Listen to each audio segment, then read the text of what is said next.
Mesdames, Mesdemoiselles et Messieurs, bonjour. Bienvenue une fois de plus à ce nouveau numéro de débat pour la nation. Décrypter de fond en comble les questions de l'heure, les questions importantes, les questions de la nation, pour que nous puissions tirer de ce débat le substrat, la quintessence, pour sauver la nation. Nous qui passons à la télévision devons avoir suffisamment de courage et de discernement pour pouvoir donner à la nation des choses qui permettront au peuple de se développer mentalement, surtout la citoyenneté, c'est très important, et surtout braver la peur. Merci à l'équipe technique. Demèche avec nous, nous avons fait des annonces, vous nous avez suivis, vous avez envoyé beaucoup de questions, parce qu'il n'est pas souvent facile d'avoir des grandes personnalités sur le plateau. Nous nous sommes lancé cet exercice depuis un certain temps, et nous osons croire que ce sera des bons moments pour la nation. Vous nous suivez à Kinshasa, capitale de la RDC, Brazzaville, de par le monde. YouTube, Peter Tiani, RDC TV. Abonnez-vous massivement, très massivement. Vous nous suivez sur Perfect Télévision, vous nous suivez sur YouTube, Peter Tiani, RDC, vous nous suivez sur Nyota Télévision. Grand merci à vous. Sur ce plateau, j'ai l'honneur de recevoir un homme dont le parcours est connu. Ce n'est pas quelqu'un encore qu'on peut présenter aujourd'hui de par son engagement politique. Il a été ministre dans ce pays, député dans ce pays, secrétaire général des Ensembles pour la République. Dieudonné Boulinguetenge, bonjour, bienvenue. Bonjour mon frère. Honorable Bonjour aussi à tous les téléspectateurs Comment de vous allez? Perfect Télévision. Je me porte plutôt bien. Assez bien, ou très bien? Ben, sur le plan de la... Je dirais assez bien, parce qu'il y a aussi des choses qui ne vont pas, mais nous faisons avec ça. Vous avez récemment fait une sortie médiatique, hein? Ça fait quelques jours d'ailleurs, sur le rapport. C'est le premier dossier, parce que dans cette émission, nous allons avoir plusieurs dossiers, dont le dossier Chérubin Okende qui se serait suicidé par rapport au rapport de la justice. Nous avons la situation de l'Est. Et nous avons aussi l'actualité politique en RDC, cogitation au sein de l'Union sacrée à l'Assemblée nationale, où vous avez décidé finalement d'envoyer vos poulains, vos élus siéger. CG, je voulais commencer le dossier Chérubin, mais avant, fausse ouverture. Vous n'avez pas été élu, hein, CG. Qu'est-ce qui s'est passé?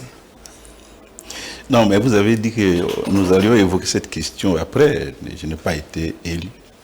Qu'on revienne après. Oui. Qu'est-ce qui s'est passé? Je crois qu'il y a beaucoup de choses qui se sont passées, pas seulement dans ma circonscription, mais aussi si l'ensemble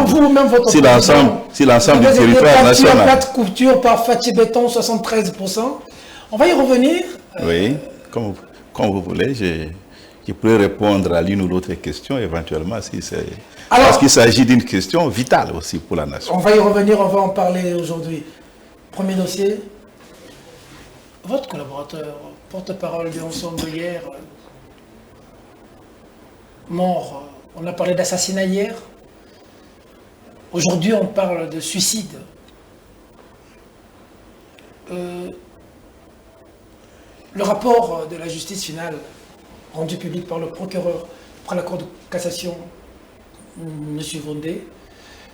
Ensuite, il y a un document aujourd'hui où la réalisation pourra nous aider pour que je vous mette directement dans le bain de ce qui se passe aujourd'hui. Le document est clair, le procureur a écrit directement au procureur de la Gombe, pour que je vous mette dans le bain de la lettre. Et il instruit de manière claire au procureur de la Gombe de mettre la main sur toutes les personnes qui vont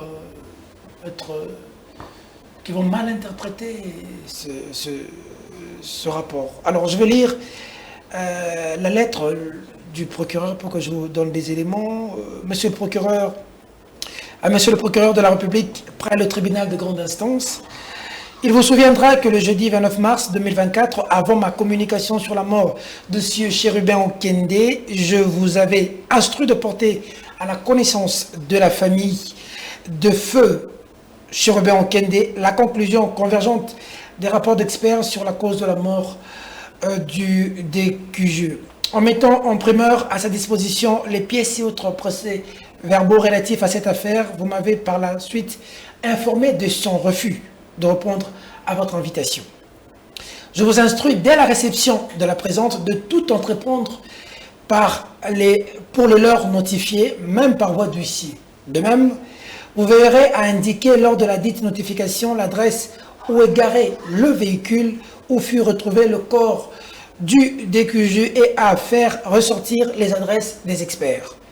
À la suite de cette communication, il m'est rapporté des commérages à tout sens distillés dans les médias autour de la conclusion des rapports d'experts susventés que j'ai rendus publics dans le but à peine voilé des récupérations politiciennes et de discréditer la justice.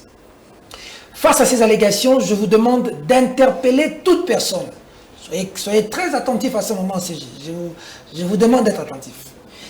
Face à ces allégations, je vous demande d'interpeller toute personne qui en serait auteur aux fins d'éclairer votre lanterne, tout en vous rappelant que les affirmations gratuites constitutives des faux bruits sont réprimées par la loi. J'attends de vous la promptitude dans l'exécution de ces devoirs et un rapport ponctuel. Firmin Vondé Mambo. Vous êtes avertis, afin que vous ne preniez la parole sur le dossier Chérubin Okinde. Et le rapport dit que le porte-parole de votre parti hier, député national, récemment sorti du gouvernement, s'est suicidé. Nous vous écoutons, CG.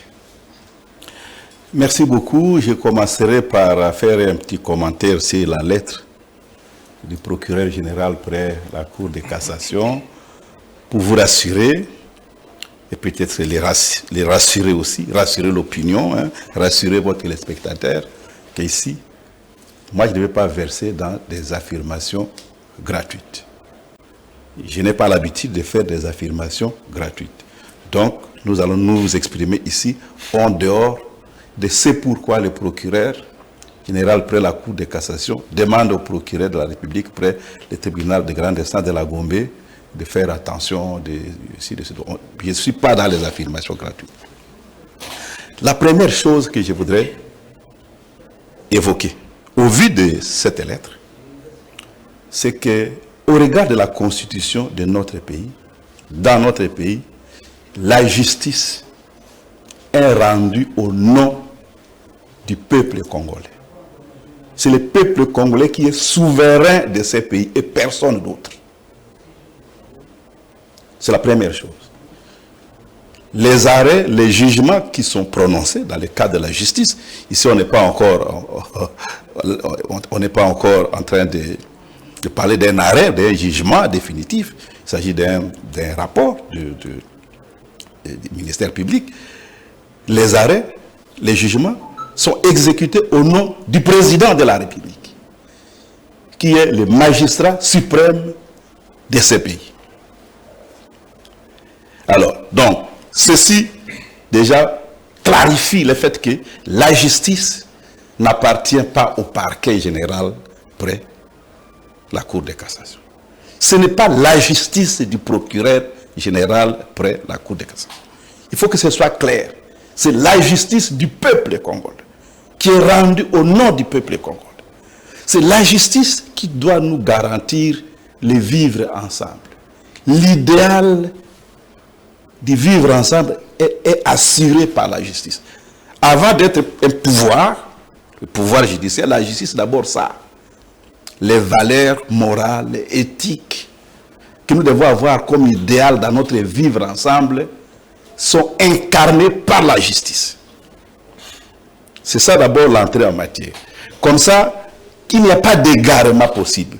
Personne ne peut s'octroyer la souveraineté du peuple. Ni personne, ni aucun groupe d'individus. Donc la justice congolaise, c'est une justice du peuple congolais, du peuple souverain.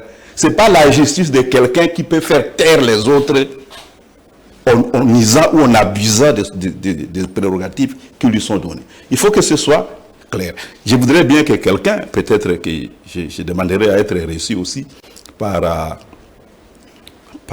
télévision de Zachary Bababas pour que quelque part on explique là-bas, qu'il lui traduise en français facile. comme il a l'habitude de le dire, ce que nous allons peut-être évoquer ici. Il s'agit d'une justice du peuple congolais. C'est la justice du peuple congolais. Et la constitution du peuple congolais, la constitution et les lois de ces pays sont les lois du peuple congolais. Soit votées par lui en référendum, comme le cas de la constitution, soit votées par ses représentants et promulguées par le premier de ses représentants qui est le président de la République. Et cette constitution et ces lois garantissent la liberté d'expression aux citoyens de ces pays. Cette liberté s'exerce dans le respect des lois. La liberté est là. Donc il n'y a que dans un cadre de dictature où les gens doivent impérativement se taire lorsque ceux qui sont investis de pouvoir s'expriment. Et nous ne sommes pas en dictature, nous sommes en démocratie. Donc la libre opinion, tant qu'elle ne touche pas aux droits, aux libertés d'un autre citoyen, à l'ordre public, cette liberté d'expression nous est garantie par la Constitution et les lois de la République. Ça, pour moi, ce sont des préalables. Okay. Revenons à la situation. La mort brutale de M. Chiribé Okende, député national en fonction au moment de son assassinat et ancien ministre de la République, n'a laissé personne indifférent dans ce pays. Ni les animateurs des institutions, ni les collègues députés nationaux, ni l'opinion publique congolaise à l'intérieur comme à l'extérieur du pays. Elle n'a même pas laissé, je dirais, insensibles les amis de ces pays. Pour vous donner une idée sur la personnalité de Chiribé Okende, la manière de vivre, c'est quelqu'un qui était facile à vivre. C'était quelqu'un de vrai. Pour vous donner une idée, je vous rappelle un fait. Avant que l'honorable Chiribé Okende ne démissionne du gouvernement de la République, il avait fait l'objet d'une motion de défiance orientée par ses ennemis politiques. Donc on voulait qu'il quitte les gouvernements, donc chassé par une motion votée à l'Assemblée nationale, et donc humilié. Et lorsque cette motion a été présentée en plénière, les députés nationaux, toutes tendances confondues, ont fait bloc pour que la motion-là ne puisse pas passer. Pour que M. Chiribé Okende, paix à son âme, ne soit pas humilié à l'Assemblée nationale. Les députés, toutes tendances confondues. Ah bon? Et moi, j'étais dans la salle. Je sais quels sont les collègues, quels sont les députés qui avaient pris l'initiative de se rassembler dans un coin et de se dire, si cette motion est votée dans ces conditions, le ministre ne va pas tomber et ça va envoyer un message au public selon lequel le président de la République ou l'Union sacrée a perdu la majorité à l'Assemblée nationale, a perdu le contrôle de l'Assemblée nationale. Il vaut mieux que le président de l'Assemblée trouve une manière de terminer ces dossiers comme ça, va et que va, en queue de poisson, hein, en prononçant des paroles rassurantes à l'endroit de tout le monde, on disait, bon, tout le monde a compris le message, et puis pour préserver la paix et tout ça, bon, ça s'est terminé comme ça s'est terminé, mais le ministre n'est pas tombé, il n'a pas été humilié. Donc la majorité des 500 députés de ces pays ont fait bloc pour que ce monsieur-là ne soit pas humilié. Parce qu'on savait comment il fonctionnait, comment il vivait avec les autres. On savait la qualité des relations qu'il entretenait avec chacun des collègues. Et donc, quand son corps a été retrouvé, quand il a été enlevé, puis son corps retrouvé mort dans ces conditions, tout le monde était en émoi. Je crois qu'à l'époque, nous n'étions pas les seuls à parler d'assassinat. Même les porte-paroles du gouvernement a parlé d'assassinat. Même le président de la République. Tout le monde voulait que la lumière soit faite sur cet acte que tout le monde qualifiait d'odieux. Nous, en tant que famille politique, après avoir écouté aussi la famille biologique, celle qui est devenue aujourd'hui la veuve, mais aussi les parents du défunt, l'un de ses frères et son entourage, nous étions de ceux qui avaient demandé une enquête indépendante pour faire la lumière sur ces problèmes. Enquête indépendante, dans notre entendement, signifiait que les officiels de la justice dans notre pays soient associés à d'autres experts, à d'autres officiels, pour une enquête, je dirais, neutre. Chose qui a été faite. Non, il n'y a pas eu d'enquête indépendante. La justice de notre pays a choisi, convaincue qu'elle avait les compétences nécessaires, pas seulement en termes de droits, mais aussi dans les faits, elle avait les compétences nécessaires pour mener à bien cette enquête. La justice de notre pays a choisi de conduire cette enquête dans le cadre, dans la manière dont la justice s'exerce chez nous. Mais pour rassurer, et à la demande du gouvernement, notre justice a accepté que des experts étrangers venus d'Afrique du Sud, de Belgique, notamment, de la MONUSCO aussi,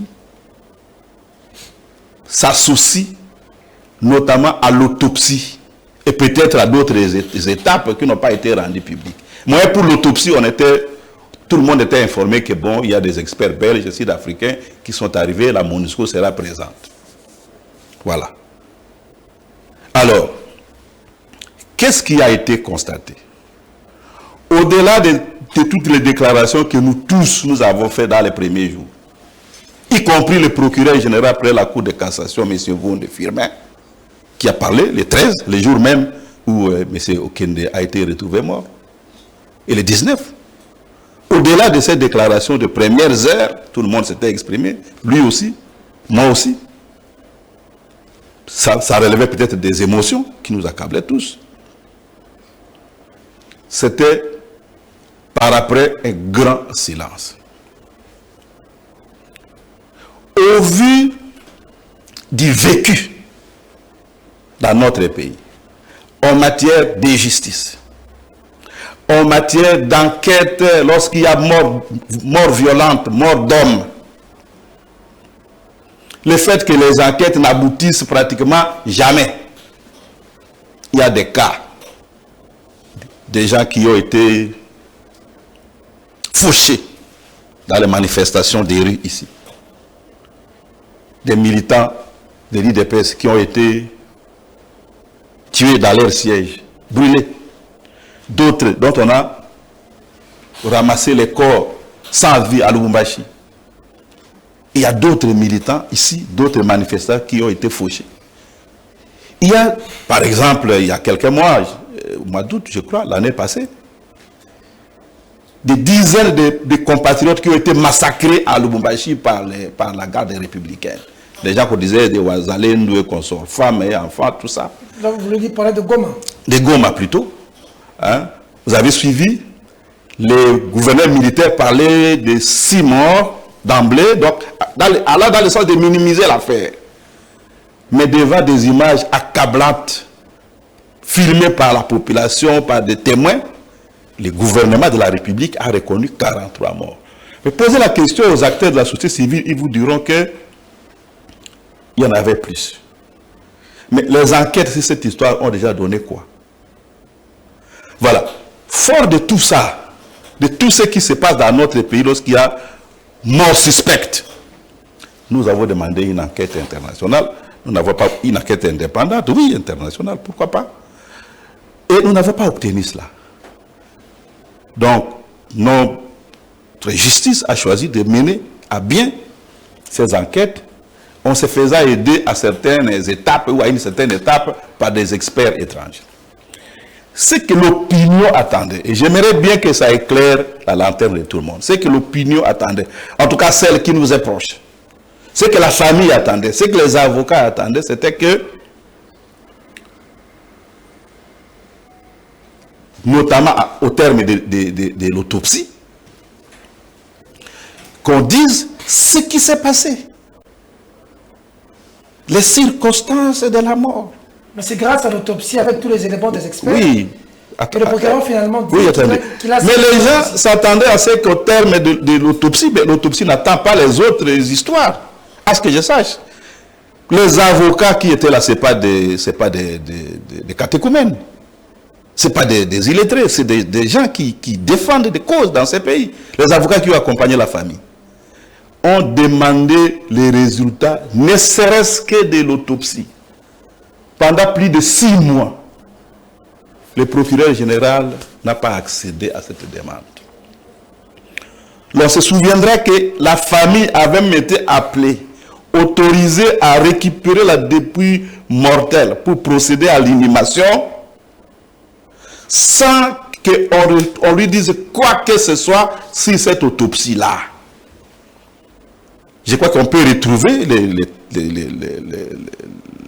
l'expression de la famille à travers les avocats conseils sur la question. Elle dit non, qu'on leur donne, ne serait-ce que les rapports d'autopsie. Mais on leur a demandé avant de récupérer le corps de procéder à l'inhumation. Et ce qu'elle n'a pas accepté pendant un temps. Puis après, elle a dû se résoudre à accepter. On disait, bon, ok, c'en est trop d'attendre, nous allons demander la dépouille mortelle pour procéder à l'inhumation, sans autre forme de procès. Ce terme-là, c'est le terme d'un des avocats conseils. Et après, nous allons continuer à nous battre, ça c'est la famille qui s'était exprimée, pour chercher la lumière sur ces dossiers à l'international. Souvenez-vous qu'à un moment donné, et on a un journaliste, un de vos confrères, un de vos éminents confrères qui est en prison, parce que les médias qu'il emploie avaient publié un article qui n'était pas signé de lui, à ce que je sache, selon lequel il y aurait un document de service de renseignement du pays attestant que le défunt a trouvé la mort avant qu'on ne tire sur son corps. Quelque chose comme ça. Donc, compte tenu de ces contextes-là, de ces éléments-là, plutôt que de prendre quelqu'un et de le mettre en prison, parce que son journal a publié, en disant, c'est toi, si ton journal a publié, c'est toi qui lui a donné, c'est toi la source, plutôt que de mettre quelqu'un en prison, on devrait éclairer l'opinion. Soit les services qui étaient accusés d'avoir produit le document devaient faire son démenti, soit on devait dire, voilà, d'ailleurs la preuve en est que l'autopsie à laquelle on vient de procéder démontre qu'il est mort de morts violentes, des coups de feu tirés, ainsi de suite. À l'époque, ça allait calmer les esprits et les cœurs en attendant que les autres éléments d'analyse, les experts en balistique et tout ce que le procureur général a présenté, que cela se poursuive jusqu'à arriver aux conclusions qui ira publiques aujourd'hui. À l'époque, il n'a rassuré personne. Ils n'ont pas répondu aux attentes, aux demandes répétées de la famille sur la question des rapports d'autopsie. Et ça a entretenu quoi? Une forme d'opacité et la réaction logique face à l'opacité, c'est la suspicion. L'opacité entraîne automatiquement la suspicion légitime. Et aujourd'hui, au moment où les gens sont fatigués, ils ont oublié, ils ont considéré qu'il y a trop d'opacité sur l'affaire. Les conclusions que le procureur rend publiques, personne n'y croit. D'ailleurs, il parle de commérage, il peut vérifier. Il peut mettre ses services à vérifier sur les réseaux. Il n'y a aucune catégorie de Congolais qui croit en ça. Tous ceux qui se sont exprimés dans les réseaux sociaux, dans les médias, tout le monde considère que c'est une justice théâtrale qui a fait ce travail. Alors, s'ils veulent mettre les gens en prison, ils peuvent choisir ceux qui vont mettre en prison parce que les gens se sont exprimés en disant qu'on n'est pas convaincus. Ou alors, ils vont mettre tous les pays en prison. Parce que dans le pays, il n'y a pas de gens qui sont convaincus par ce que le procureur général après la Cour de cassation a rendu public. Vous auriez voulu que le rapport soit différent, quoi, parce que c'est des rapports des experts. Le procureur n'a fait que nous aurions aimé. Le procureur n'a fait que rendre public les rapports des experts. Nous aurions aimé, compte tenu non seulement des émotions qui ont accompagné, qui ont émaillé les processus. Donc d'abord cet événement, mais aussi des carences antérieures de notre justice. Le président de la République, magistrat suprême de ces pays, n'arrête pas de dire que cette injustice est un problème dans notre pays, plutôt que d'être une solution. Il a dit, alors, pendant son premier mandat, il a dit que le point faible de ce mandat-là, c'était la justice. Il vient de le dire ici, en début de son deuxième mandat, pour dire que cette injustice est malade. Il ne le dit pas comme ça, c'est pas moi, souci d'éclabousser ou de discréditer la justice. Il parle des faits qui lui sont rapportés, qui relèvent peut-être de l'incompétence de certains, de la corruption des autres, et même de l'immoralité d'autres acteurs. Le président de la République, premier citoyen de ces pays, s'exprime dans ce sens-là. Et vous voulez que qui d'autre fasse confiance comme ça, de façon naïve, totalement naïve, à cette justice. Le meilleur moyen pour notre justice de se recrédibiliser, c'est de poser des actes qui démontrent qu'il y a transparence. Serge Bolengueteng, qu'est-ce que vous pensez, vous, personnellement, du rapport du procureur? Moi, je suis congolais. Tout en contrôlant les mots. Je suis congolais, proche de la famille des faits chérubins, au-delà d'abord des affaires du parti politique, proche des avocats sur le plan de mon appartenance politique, parce que nos avocats, les gens qui nous sont antipathiques, ou qui étaient antipathiques à Chérubin ne pouvaient pas devenir ses avocats, même si c'est leur devoir de défendre des causes. Parce qu'ils n'ont pas été commis d'office, donc ils ont été choisis. Il s'agit des avocats qui croient, qui peuvent se dire non, je vais apporter ma contribution pour que la lumière soit faite sur cette histoire. Moi, je suis congolais comme les autres. Les Congolais ne sont pas convaincus que ces rapports n'est pas déconnecté de la réalité. Donc, je suis congolais, je ne suis pas en dehors de ça. Ma position ressemble à la position de tous les Congolais qui ne croient pas, qui ne sont pas convaincus. Qu'est-ce qui ne vous fait pas croire en ces rapports? Je viens de vous le dire. Il y avait des attentes légitimes vis-à-vis des enquêtes menées sur ces dossiers. Ces enquêtes n'ont pas été rencontrées. Nous avons demandé une enquête indépendante, elle n'a pas été indépendante. On a associé des experts, tout le monde s'attendait à ce qu'au terme de l'autopsie, qu'on émette au moins les hypothèses. Pendant que les experts étaient ici. Qui aussi disent ne serait-ce que devant la famille et les avocats. Pour que ceux-ci choisissent la communication qui conviendrait, pour dire il faut laisser les enquêtes se poursuivre, et puis ça finira peut-être par une instruction ou quoi. Et à ce moment-là, ça pouvait rassurer. Donc, au stade actuel, les conclusions du procureur général arrivent, à mon avis, même trop tard. Il y avait un agenda dans lequel on a lu qu'il disait qu'il était au bout du rouleau. Hein. Il était au bout du rouleau. Il y avait des pages. Mais qu'est-ce que ça signifie? Être au bout. Qu'est-ce que ça signifie? Au sein du parti, vous lui meniez la vie dure, vous ne l'aimez plus. Non. Il y a beaucoup de situations aussi. Voilà. Vous faites bien de rappeler cette histoire d'aimer. Souvenez-vous que dans les moments qui ont suivi l'annonce du décès de feu l'honorable Chérubin, on a mis en scène sur les réseaux sociaux les propos d'une fille, prétendument la fille de Chérubin, qui disait qu'on n'aimait pas papa dans sa famille. On n'aimait pas. Attendez. Et puis, il s'est avéré que ça n'était pas sa fille. Il y a que ceux qui l'ont assassiné qui ont fait ces montages. C'est ça. Parce que, pourquoi faire parler quelqu'un dans le sens de mettre en circulation un mensonge, s'il n'y a rien à cacher? C'est ça. Donc, revenons à notre famille. quelqu'un qui est des nôtres,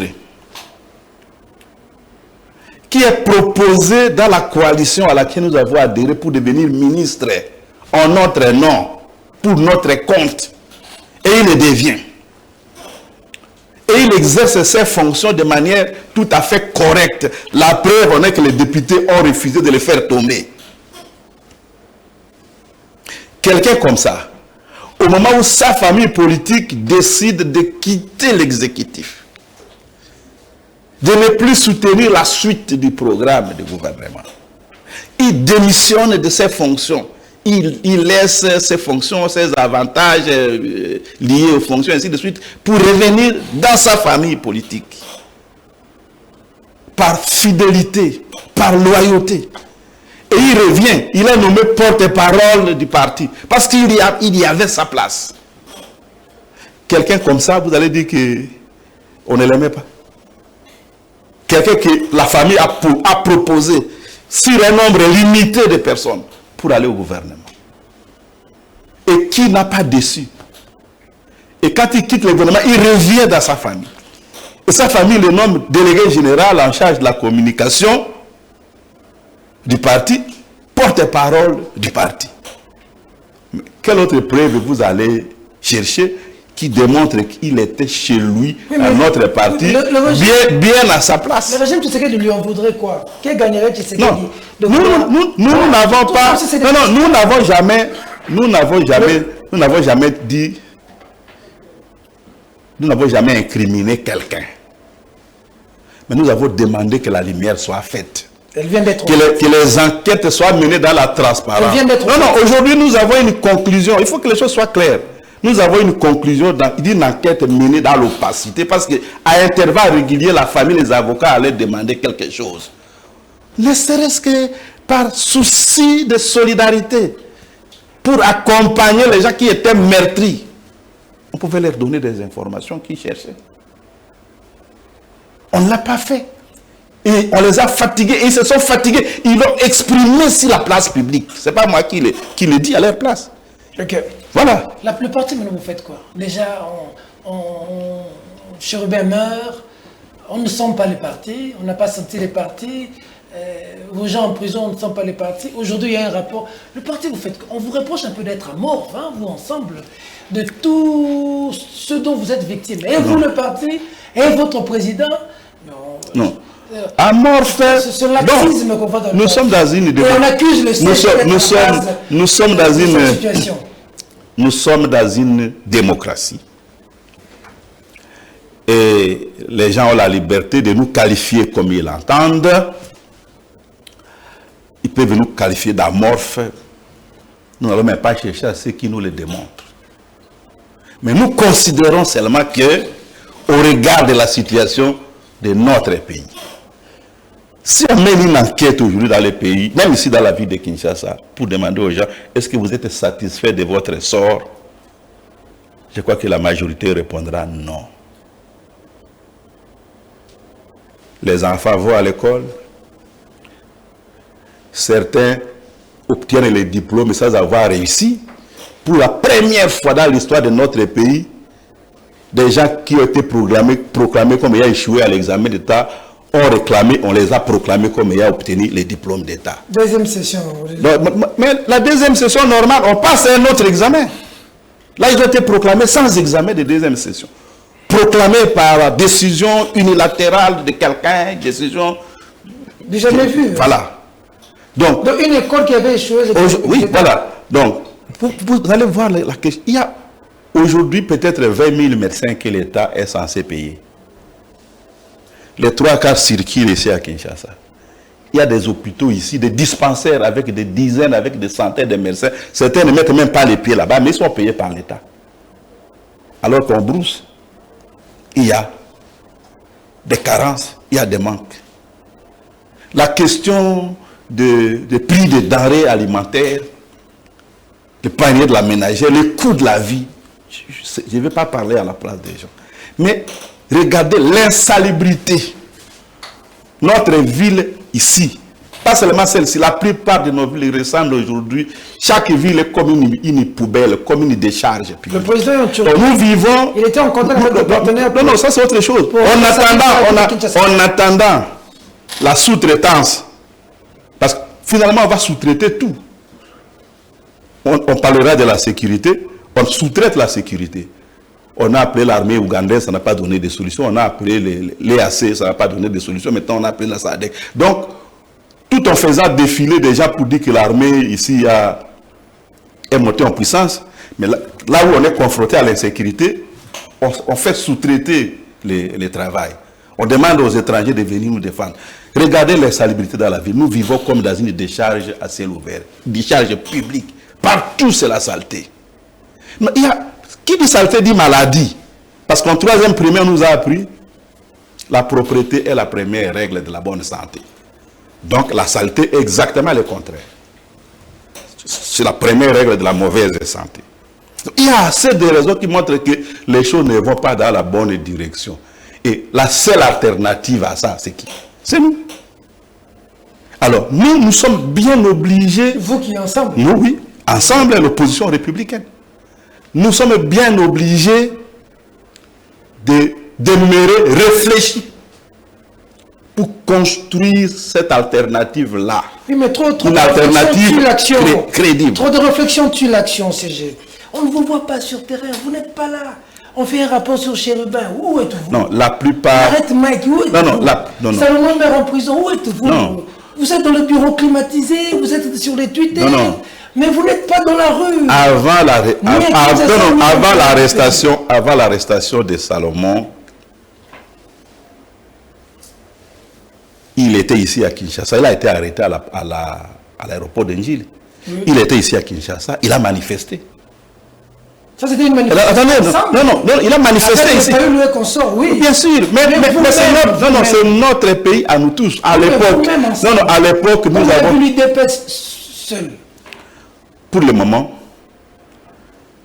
toute cause qui tend à... Et nous allons parler de ça quand on va parler de l'opposition républicaine, qui tend à relayer la position des Congolais qui ne sont pas d'accord avec ce qui se passe, est portée par l'opposition républicaine et nous en faisons partie. C'est ça qu'il faut retenir. C'est cette opposition-là qui construit une alternative crédible par rapport à ce qui se passe. C'est ça la réalité. C'est ça la réalité. Et donc... Quand les choses ne marchent pas, on voit dans tous les pays du monde, récemment au Sénégal, la politique c'est aussi les rapports de force. Pour que le dictateur ait des limites, il faudrait que vous puissiez placer des bornes.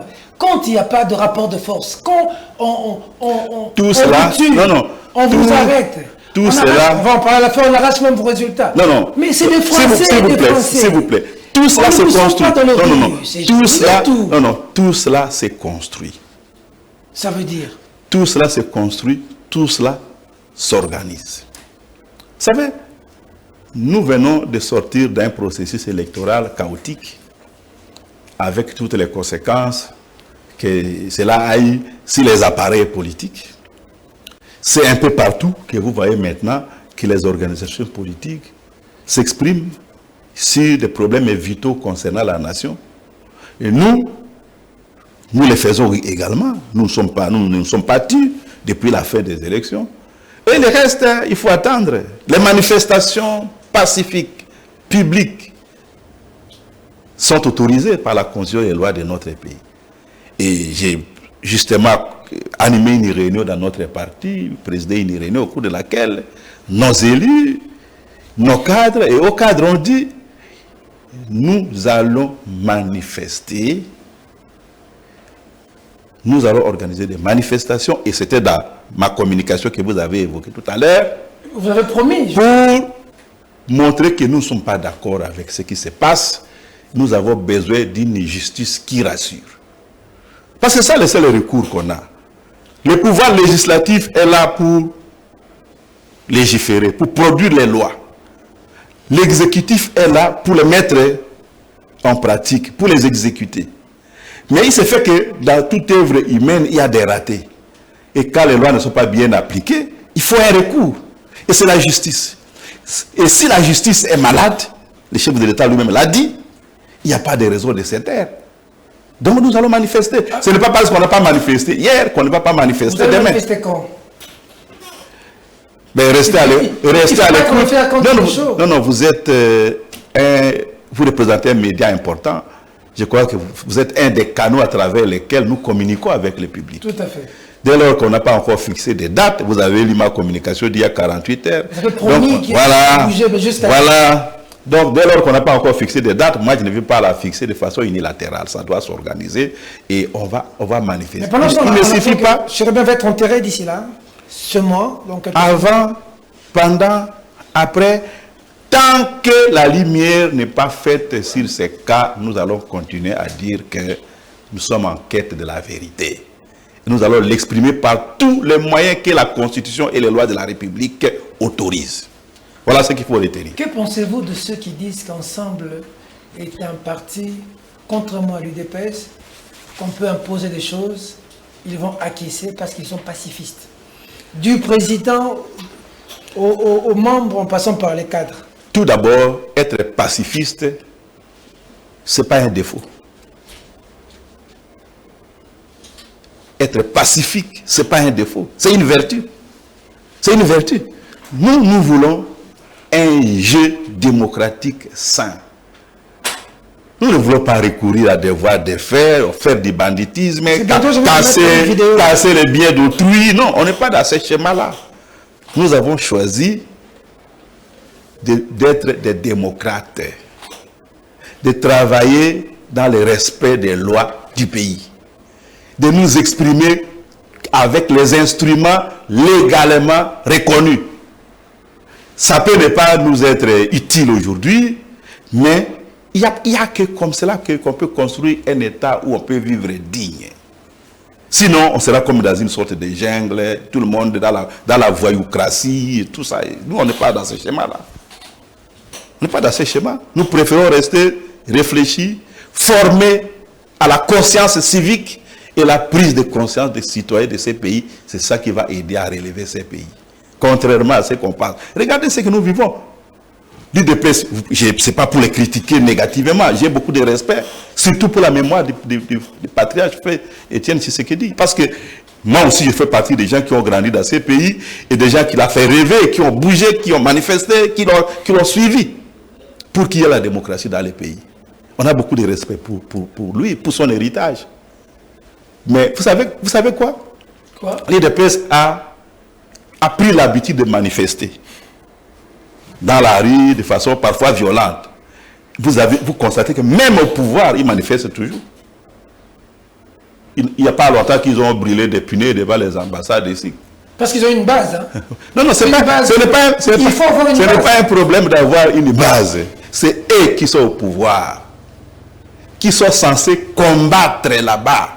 Donc organiser nos troupes, les équiper, les former, les motiver pour qu'ils soient capables de garder les frontières nationales et de permettre aux Congolais de dormir tranquilles.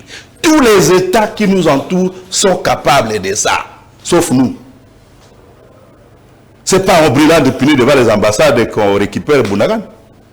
Quand même. Vous n'êtes pas dans cette logique, c'est comme ça que même au sein d'Ensemble, certains disent... Non, moi je constate que tous les États qui nous entourent assurent leur propre sécurité par leurs propres enfants, leurs propres troupes. Mais il y a des voix... Il n'y a que nous qui disons, les autres vont venir nous défendre, pendant ce temps, nous faisons la fête. Il y a des gens, des voix qui s'élèvent même au sein d'Ensemble pour dire que bon, dans sa politique pacifiste et des bureaux, le CG ne veut pas voir des gens de la rue, il faut chercher un CG qui paie coup sur coup. Le nôtre que nous avons, il est un peu trop pacifiste.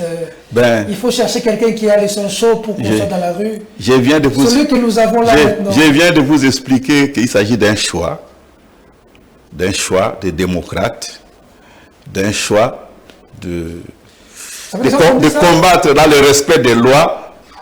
Beaucoup ne font pas de cette manière-là au parti. Ils disent que vous endormez le parti. Il faut envoyer à tout moment les gens dans la rue CG. Non. Il y a des voix qui s'élèvent comme ça au parti, vous en pensez pas? Oui, mais nous sommes un parti de démocrates. Il y a la démocratie interne chez nous. Il est tout à fait normal que les gens s'expriment dans un sens comme dans l'autre. Mais au finish, pour aller dans une manifestation, il y a quand même une option réfléchie qui est levée pour se faire. On ne laisse pas n'importe qui venir dicter ses caprices. Non. On doit réfléchir et donner un sens à ce que nous faisons.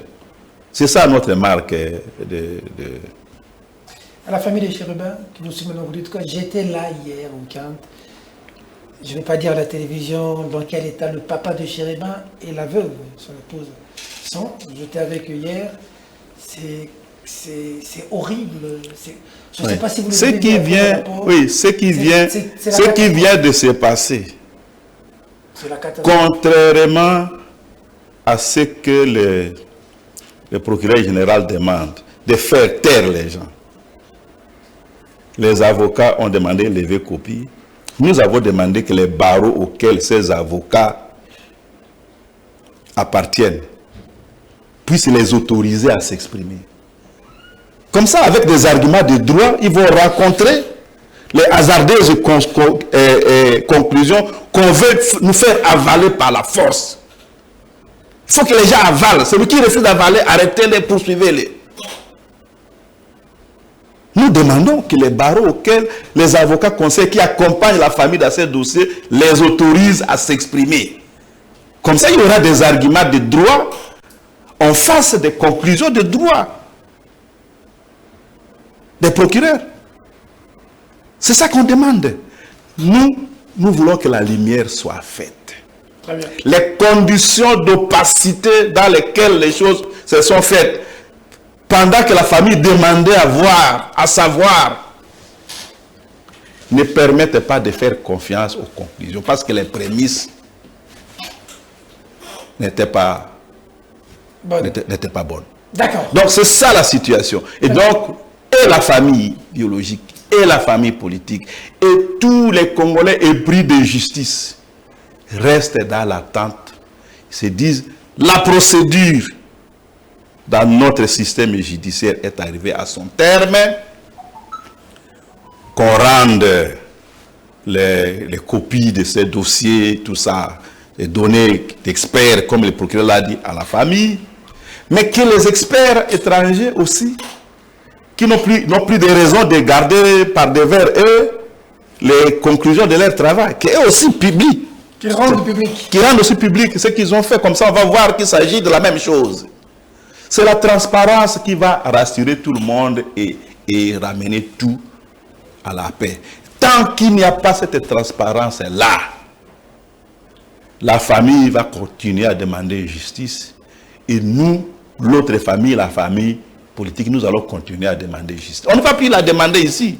Parce qu'ici, le maître de l'action publique a dit dossier clos. Sauf que, au lieu de se limiter là, il dit que plus personne ne parle. Mais là, ça ne va pas. Le procureur général, il a fait son travail. S'il est sûr de l'avoir fait conformément au droit, conformément à la loi, et que d'avoir fait ça dans la justice, il est censé avoir sa conscience tranquille. Le reste, ce qu'il appelle commérage et tout ça, c'est valable en démocratie. Les gens peuvent toujours causer. Hein?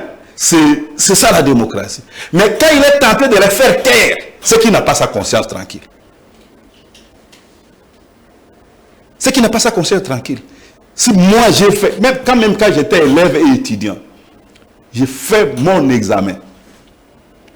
Si je n'ai pas bien répondu aux questions, ça ne m'empêche pas d'aller bien préparer l'examen suivant. Si je suis conscient que j'ai bien préparé celui-ci, ben c'est le prof qui a voulu nous attraper à sa manière. Moi, comme élève, je n'ai jamais interverti l'ordre des réponses selon les questions. Je n'ai jamais donné une réponse à une question où je n'étais sûr de rien. Je préfère mettre les numéros de la question et laisser vide. Je ne suis pas quelqu'un qui aime faire des bêtises ou dire des bêtises. Donc, si le procureur général a sa conscience tranquille, il a fait le droit, plutôt que de faire taire les gens qui disent qu'on n'est pas tout à fait convaincu encore, on va continuer à chercher, même sous d'autres cieux, il n'a qu'à les laisser. Moi, j'ai fait ma part. D'ailleurs, où que vous alliez, quels que soient les experts qui vont réexaminer, contre-expertiser tout, on arrivera aux mêmes conclusions puisqu'il s'agit de la vérité. Là, il peut dormir tranquille. Mais s'il s'agite, c'est qu'il y a toujours anguille sous roche. C'est ça que quelqu'un doit lui expliquer. Qu'il reste tranquille. Il a fait son travail. C'est ça notre devoir de citoyen. Faire son travail. Il a fait son travail. Qu'il se tienne tranquille. Si la famille demande un papier, qu'il donne les papiers. Si la famille demande une copie, qu'il donne les copies. Ça, le reste ne les regarde plus. Parce que dans tous les cas, on n'ira plus devant les juridictions ici si on n'amène pas des éléments, des preuves qui démontrent que l'enquête est passée à côté de l'essentiel. On ne va plus aller. Donc il n'y a plus rien à faire devant les juridictions nationales. Si on n'a pas trouvé de nouveaux éléments. Mais lui, on n'a pas trouvé. Ce qu'il a trouvé ont amené à la conclusion qu'il a donnée. Et donc, le reste, il peut laisser la famille, il peut nous laisser. Voir avec la famille biologique, qu'est-ce qui reste encore à faire de par le monde, parce qu'on a soif de vérité dans cette affaire. C'est ça que nous devons souligner. Très bien. Allez, deuxième dossier. On va revenir en politique ici pour l'opposition républicaine et puis tout ce qui est en gestation. Mais la situation précaire dans l'Est aujourd'hui, les rebelles sont saqués, ça continue de tirer. Quel est l'apport d'ensemble pour que nous reprenions Bunagana? Vous êtes un peu titillé de ne pas trop secouer le Rwanda, d'être un peu de connivence avec les ennemis de la République. Monsieur le CG. Non, vous savez, cette vieille rhétorique-là avait joué aussi comme un élément de propagande électorale. Pendant la campagne électorale. Parce que notre président national s'était exprimé mais devant les médias internationaux condamnant l'agression. Mais les gens ont continué à dire ce qu'il n'a jamais condamné. Et pourtant les images existent. Et ces médias existent aussi. On peut les consulter en dehors des images. Parce que dans les réseaux sociaux, il y a tout. C'était français. Ça, c'est de un. Au niveau du siège de Lubumbashi, nous avions fait une réunion au terme de laquelle la haute hiérarchie du parti a sorti un communiqué où on condamnait clairement cette agression. Nous ne sommes pas contentés de condamner l'agression. Nous avons également demandé au gouvernement qui gère les ressources de la République de mettre les moyens qu'il faut à la disposition de l'armée. Je suis d'ensemble. Vous pouvez vérifier auprès des députés de la commission ECOFIN et de l'Assemblée nationale. Moi, je suis le premier à avoir demandé pour le budget, déjà, le budget rectifié de 2022, qu'on puisse donner au moins $1 milliard à l'armée. C'est moi qui ai demandé ça. Ah bon? Oui. Et je m'étais battu de toutes mes forces en disant on a trop gaspillé les ressources supplémentaires qu'on avait à ce moment-là mobilisées avec l'embellie des recettes minières. Il fallait qu'on bloque les dépenses publiques à leur niveau du budget initial 2022 pour que en 2023 qu'on puisse donner plus de ressources. Plus de ressources à l'armée, à l'éducation et aux investissements productifs. Je me suis battu comme un diable. Elle m'a donné, d'abord j'étais applaudi par tout le monde et puis après les gens ont commencé à venir avec des non, on ne peut pas faire comme ça, il y a déjà des projets qui sont en cours, ainsi de suite. Et j'ai bataillé dur. Si aujourd'hui on parle de milliards, d'abord le premier instigateur de ça, à la commission ECOFIN, c'est moi. Des milliards dont on parle. Donc, le premier instigateur, le premier à avoir parlé de ça et à avoir poussé dans ce sens-là. Vous pouvez demander au ministère du Budget, au ministère des Finances, ils étaient là quand je m'exprimais ici, à l'hôtel Béatrice. Okay. Ils étaient là. Vous pouvez demander à la haute hiérarchie de l'armée, particulièrement à ceux qui s'occupent des finances et des budgets. Donc, être d'ensemble, ça ne veut pas dire souhaiter que le gouvernement échoue. Ça ne veut pas dire ça. On ne peut pas souhaiter que le gouvernement de la République échoue. Parce que si le gouvernement échoue, cela signifie que la misère de la population, les difficultés de la population vont se poursuivre ou s'aggraver. Nous souhaitons que le gouvernement réussisse. Parce que nous savons que quel quel que soit son degré de réussite, il restera toujours des chantiers inachevés. Il restera toujours des malfaçons, ainsi de suite. Et on peut construire une alternative sur ça. Il faut quoi pour l'Est? Et donc, vous avez parlé de l'Est. Si je savais que vous allez me poser la question, j'allais amener un papier, mais je vais vous l'envoyer par réseau. Les cahiers de charges que nous avions présentés lorsque nous avons accepté d'entrer dans l'Union sacrée. Priorité numéro 1, c'était la question sécuritaire. On parle là d'éradiquer la sécurité dans toutes les zones où elle est devenue, à tous les endroits où elle est devenue endémique. C'était notre priorité de priorité numéro 1. Nous considérons la question sécuritaire, si on prend l'exemple de ceux qui font la peinture, comme la toile de fond.